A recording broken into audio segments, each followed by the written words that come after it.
Thank you for tuning into In Your 20s podcast. My name is Jody Ann. I'm your host for today. This podcast is all about the journey of your 20s, navigating the ups and downs of figuring out yourself for the first time. Joining us today is Kelsey Radzinski, who's going to share a little bit more about the daring moves she made to discover her true self. I'm so excited to hear her story and have her share it with you all. Welcome, Kelsey. How are you?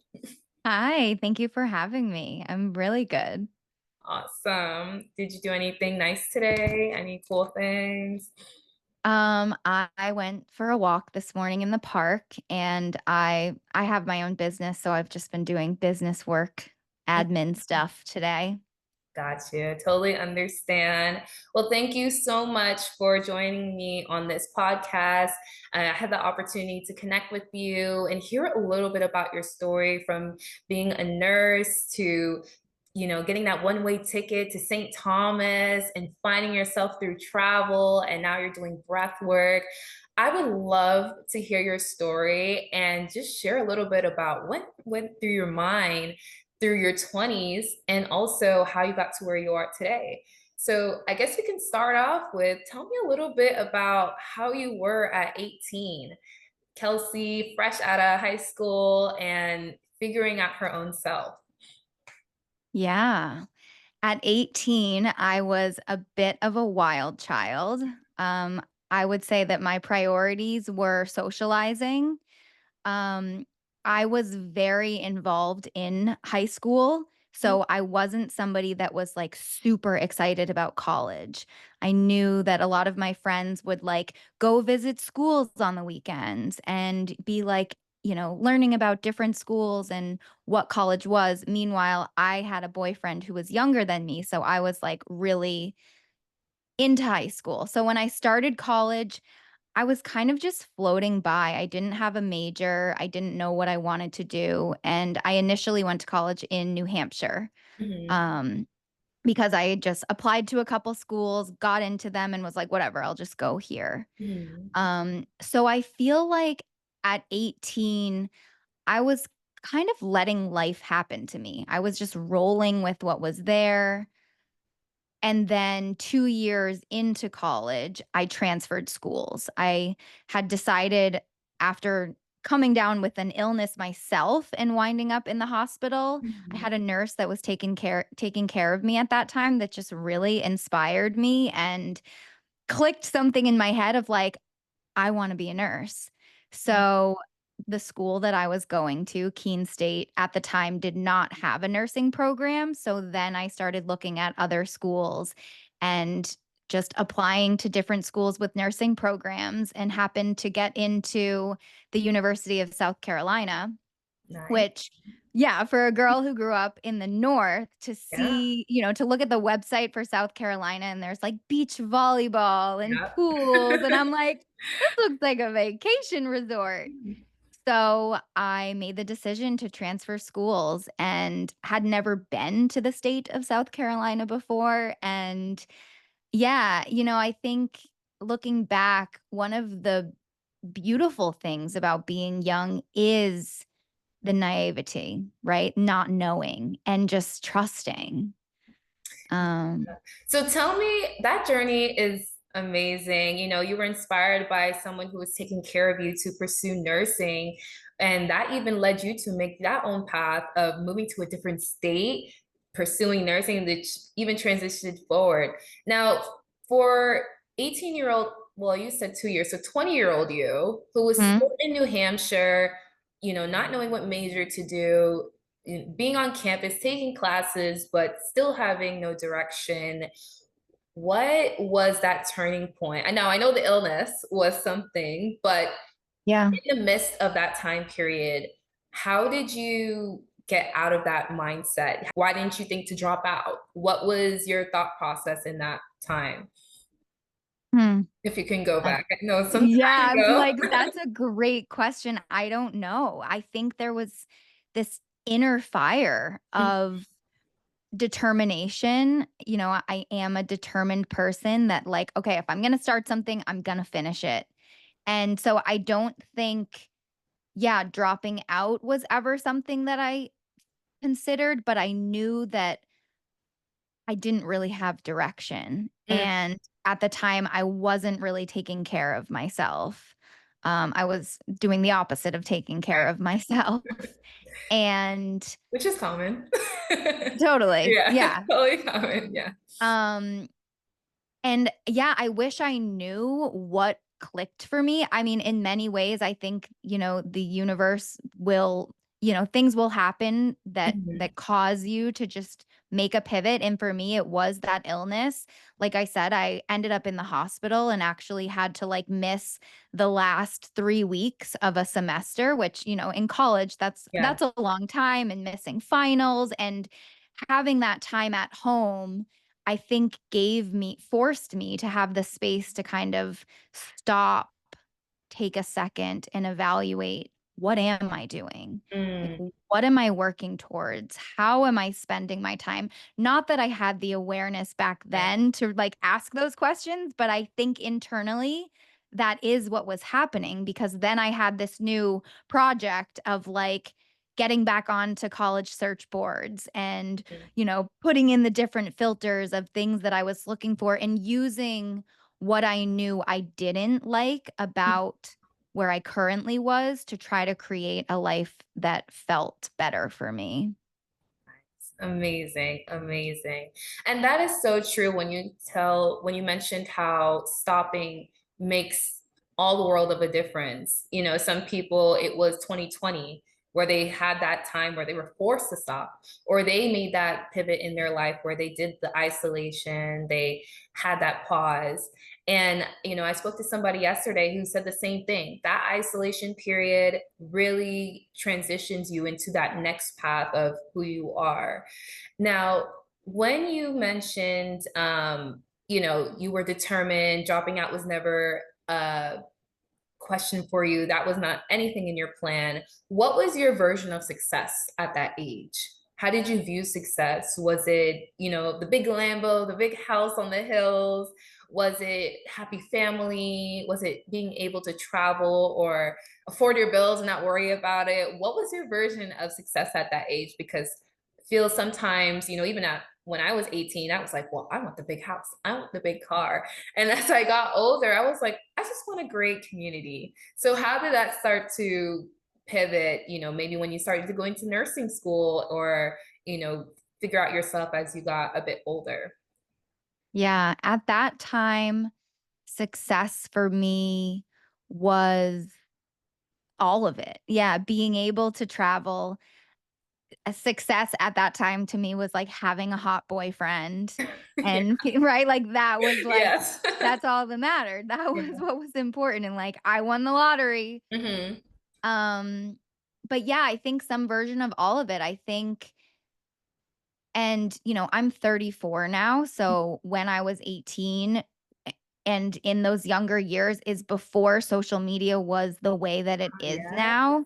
Yeah. So I didn't have the, whatever you want to call it, privilege or Resources. problem Yeah. of being able to see what everybody else was doing, the possibilities of how other people lived, because you really only saw, other than what you saw on TV, what was around you. Mm, wow. And that's so different from nowadays. You can just click your phone and you see someone traveling in Thailand, someone just bought a house, or someone just lost their job. You can see everyone's life in the click of a second if they post it. Now, how would you say that impacted your journey when it came to comparison? Now, obviously, TV was still a thing, and maybe friendships that did different pathways than you. How did you stop yourself from comparing, or was comparison such a big driver in your success in your early to mid 20s? Yeah. I think comparison was definitely a factor in it. Yeah, I do tend to compare myself to other people, and I think that it gave me the ideas of what I wanted to do. I think it showed me people who were doing things. Well, actually, that's not true. Thinking back to at that time, Yeah. social media was basically just like people posting pictures of Mhm. what they were doing. There weren't videos, there weren't reels, there weren't all, captions. And so luckily, in my early 20s, social media didn't really impact that. I think as I got to like my mid to late 20s and social media really popped off, that's where it started making me question everything, right? Like, could I be doing something different? Should I be doing something different? Am I doing enough? Mhm. And yeah, I think it definitely motivated me to keep going, but also in retrospect, probably caused a lot of anxiety of just this constant questioning of, am I doing enough? Mhm. And Yeah. I think a lot of people experience that, and especially young people now. Mm. And Yes. the answer is you are doing enough, always. Yes. It's all the way now from elementary school, you know. Yeah. It's all the way now from elementary school, straight out of preschool. You're now, if their parents allow an iPad or phone, they're Yeah. sitting with You're their watching friends. kids Yeah, unbox toys on YouTube and yeah. right? Like, Yeah, it's crazy, crazy time now, And yeah. it's so true. Comparison can bring a lot of anxiety. What were some things in that times where you felt the comparison, I mean, anxiety from comparison? How did you, reassure yourself or overcome that feeling, maybe less than or feeling maybe confused of, well, what am I doing in this moment? Am I doing the right thing? What were some strategies you used, or what was your coping mechanism, I should say? Because I know as we get older, we get better ones. I know. I'm like, can I share what I know now? Yeah, I would say back then, exercise was a big one for me. Just moving my body in different ways, being a part of like sports teams, recreational leagues, because that's just anytime you can like get in your body Mhm, is a way that you can just come back to like your reality in your life. So exercise was a big one. As I mentioned, I had a lot of unhealthy coping mechanisms mhm, that at the time I thought were helping me. Um mhm. and yeah, I think just having a good support system, having a lot of friends that you could talk to and just yeah, I'm trying to think back to what else Now, at that time. when you mentioned coping mechanisms, what was that turning point where you realized the bad coping mechanisms weren't helping you anymore? They were dragging you down. Because typically for our younger age range, it's more drinking, partying, doing things that, definitely don't make you feel better in the end the next morning, especially when you're older, that hangover feels worse. Yeah. What was that moment where you felt like, I can't keep leaning on this. I gotta try a different alternative. Was it maybe a friend invited you to, I don't know, a workout class, or was it just, I want something better that makes me feel more energized? Was it more in that regard? I wish I could say that happened in my early 20s. That didn't happen until I was about 28. Oh, nice. Okay. Yeah. Yeah, so, along the way, I Mhm, developed better coping mhm, mechanisms and started s- self-exploration more in terms of like just, listening and reading some self-development books and then got into journaling, mhm, started just trying to like get to know myself more. But it wasn't until, yeah, I was like 28, 29 that it really kind of clicked for me that like this vessel that we live in works to the extent that we take care of it. And that means what you're putting into it, your thoughts, who mhm. you're surrounded by, all of it. Yep. Yes, very And true. so that was really the turning point for me of it like it all matters, right? You Mhm. have to take care of yourself and then you'll feel good. Yeah. And then that's how the ideas come alive. That's how you do better. And when you feel good, you can think Yep. clearly and your creativity, right? It's like as kids, we're all so creative and innovative and playful and energetic. Mhm. And we lose that throughout the years as we're just kind of like crammed with information and education and, what's happening around us. Yeah. And yeah, yeah, so just coming back to and recognizing that, like, that big imagination or those dreams that you had as a kid, like, those are still in there as an adult. Yeah. Yes, that is so true. Now, when you said self-help books, what's one self-help book you would recommend to viewers who are maybe in their early 20s, mid 20s, starting that self-discovery journey? We don't know on the top of your head, Ooh. totally fine. Oh, Put it in no, the there's, like, description. so many that I'm like, "Oh my goodness, which one should I recommend?" The first one that's coming to my head, I don't know why it's been well, there's 2 actually. So, Atomic Habits is a good one. I think Yes, that's by that's a James classic. Cleary. Mhm. Uh-huh. And, 10% Happier. I never heard that one. Okay. Yeah, that's something I should Yeah. check out too. 10% happier. I love that. Yeah. Okay, so everyone check out those books. And for women, I mean, this is for everybody, but for Yeah. women, Untamed by Glennon Doyle. Mm. Okay, nice, nice. Yeah. So now let's talk a little bit about that self-discovery. I know they say 25 is the age of enlightenment. It's the quarter life crisis where you start to realize, okay, my early 20s, what was I doing? And it kind of sets you on that path of how you move towards your mid to late 20s and then early 30s. Tell me a little bit about 24, 25. How was that for you in 26?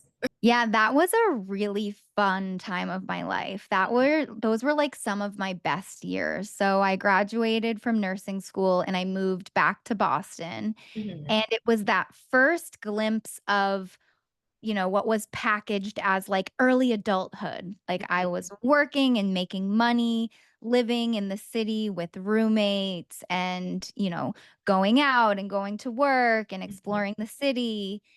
And yeah, those were really great years. Mhm.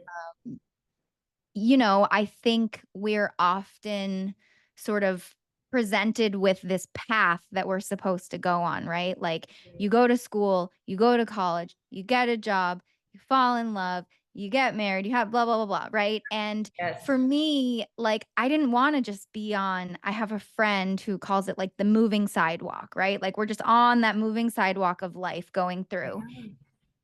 And then when you step off, right, you're veering onto your own path, and I believe that we all have our own path that we're here to pursue and live into, whatever that means.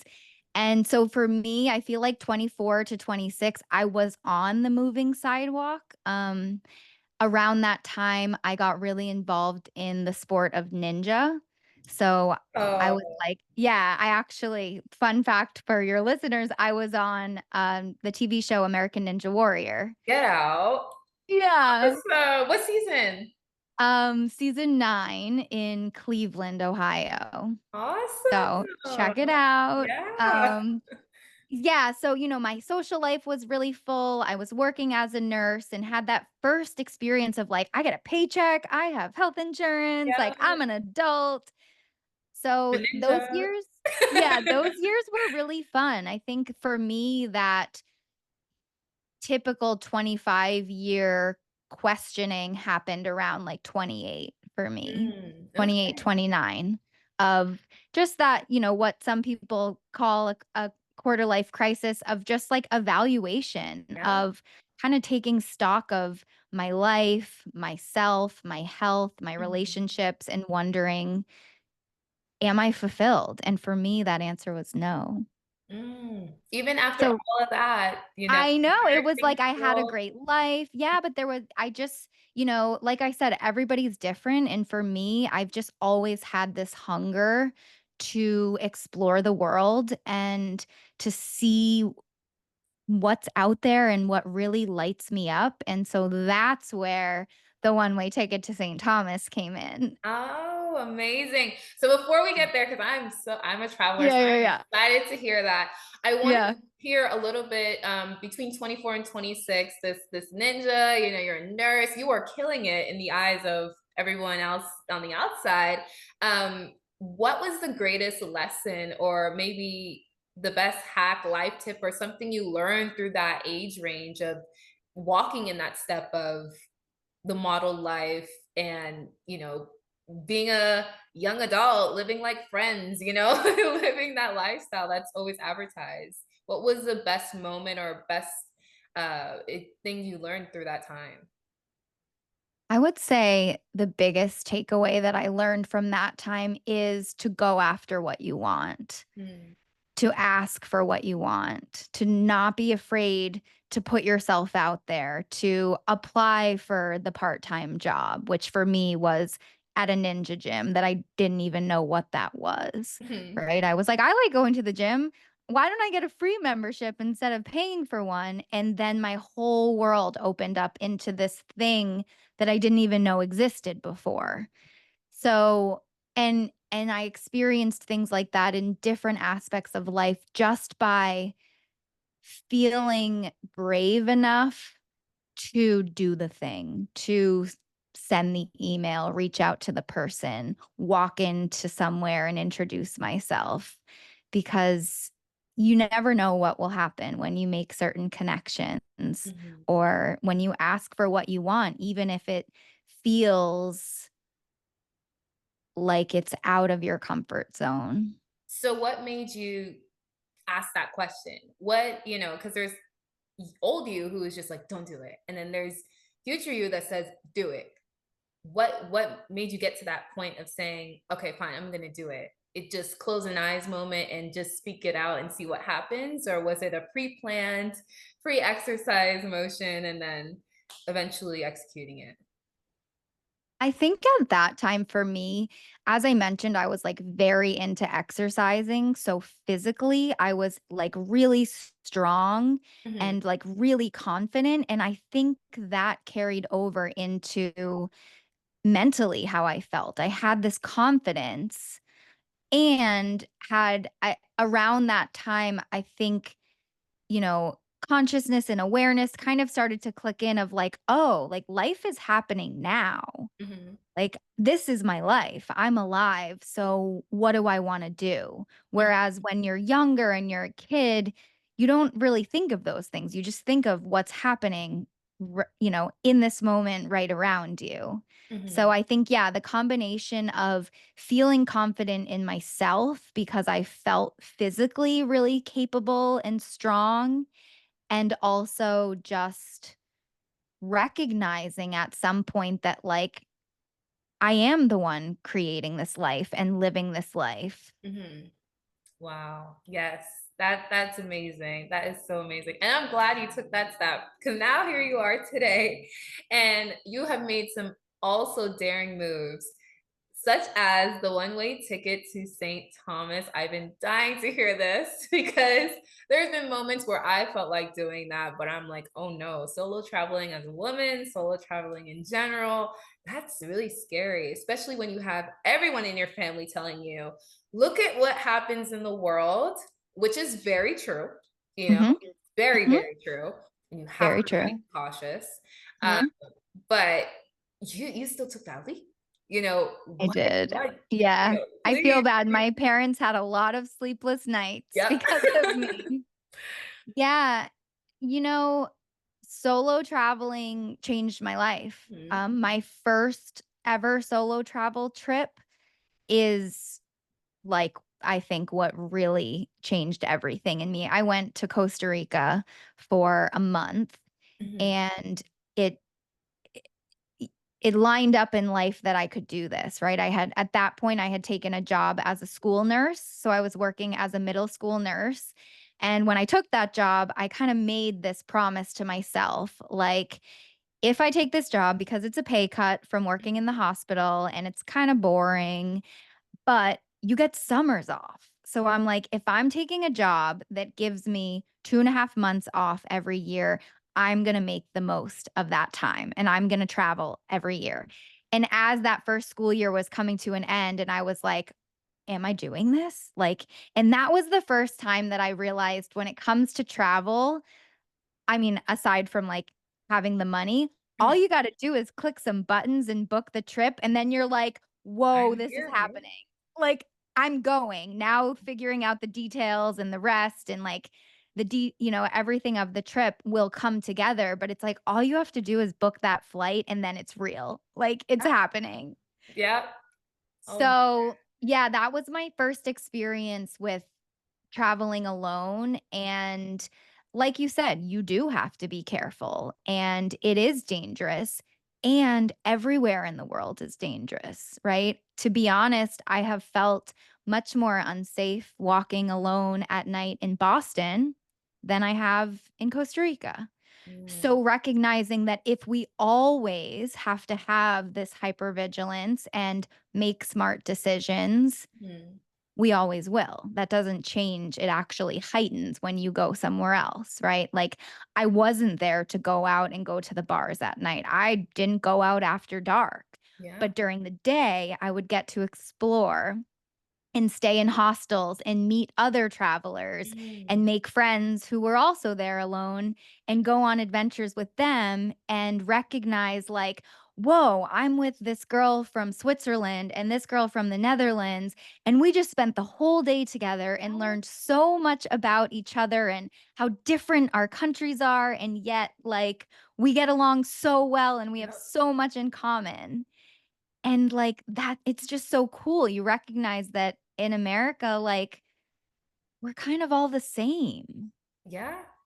And That's yeah, so so that kind of, like, planted this travel bug inside of me that has just never left. wow. Like, And yeah. once that bug starts, it goes from like a tick size or even maybe like a bed bug size to a full blown Girl, Australian spider. parasites.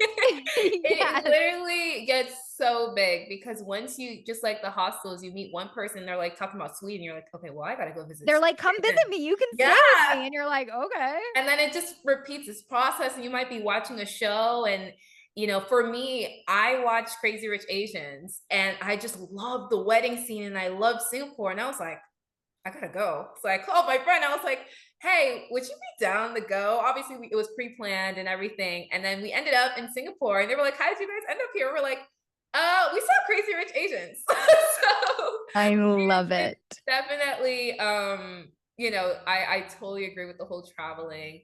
And I am taking advantage of the opportunities you have in the moment, like the school nurse. That is so Mhm. true because, even let's say you may have that 2 weeks and you're like, well, I'm going to take that time to rest, which is so important too. Maybe it's time you could, sorry, excuse the noise.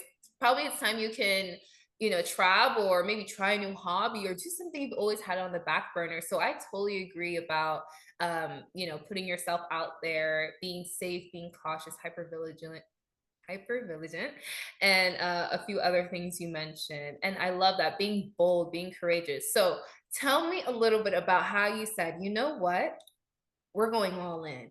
That moment, like, Well, it's basically what you just described of like starting as this small little bug that so I thought I would go on this trip and come back and be like, "Whew, got that out of my system. I'm happy to be back." mhm, And that wasn't the case. I was just like, when's the next trip? What am I doing? And so, long story short, the next summer, so I worked that school year. Then the next summer, my best friend and I drove across the country. So we drove from Boston to San Diego, California. oh, And wow. I rented a house and spent the summer there. And Mhm. it was in that summer that that something in me that was like the summer of podcasts. That's when podcasts were like first out. Yeah. And like on our road trip is when like we listened to podcasts, and I was like, "Oh my God, this is awesome. You can like listen to anything you want anytime." Yeah. So that whole summer I was listening to self-development podcasts, and it was there that I made the decision that like I want to go out and travel the world and do work exchange. So I was doing work exchange, which I know we don't have that much time left, but I feel like all young people should know about work exchange Yeah. because it's such an incredible way to travel. You go somewhere and you work some type of job for about 20 hours a week in exchange for a free place to stay and sometimes free food. And so for me, it was like I had been doing nursing, but I was like, I want to see what I really like to do. So naturally, I was like, let me do some construction. Let Mhm, me learn how to. So I went to St. Thomas to build houses, mhm, and I ended up like learning how to put in doors and windows and did some painting. And that was my plan, was like, I'm gonna quit my job, I'm gonna sell all my stuff, and I'm gonna trust this. I'm gonna trust myself, trust the universe, trust this process that saying that every time I say yes to something that I know feels right for me, mhm. it ends up unfolding into being something so much more Great. than I expected. Whether it's like the most beautiful experience or the greatest lesson, it always, what I learned is just every decision Mhm. leads to the next decision, right? And like the worst thing we can do is get paralyzed in indecision. Like Yeah, if you know something isn't working out for you, and that's the thing, like you said, my life was great. I had a great job. I had great friends. I had this community, but there was something in me that was like, something is missing. There's something more. yeah. And so I booked that trip, and a month and a half into that trip, COVID started. So Oh, wrench in that oh world travel man. plan. Yeah.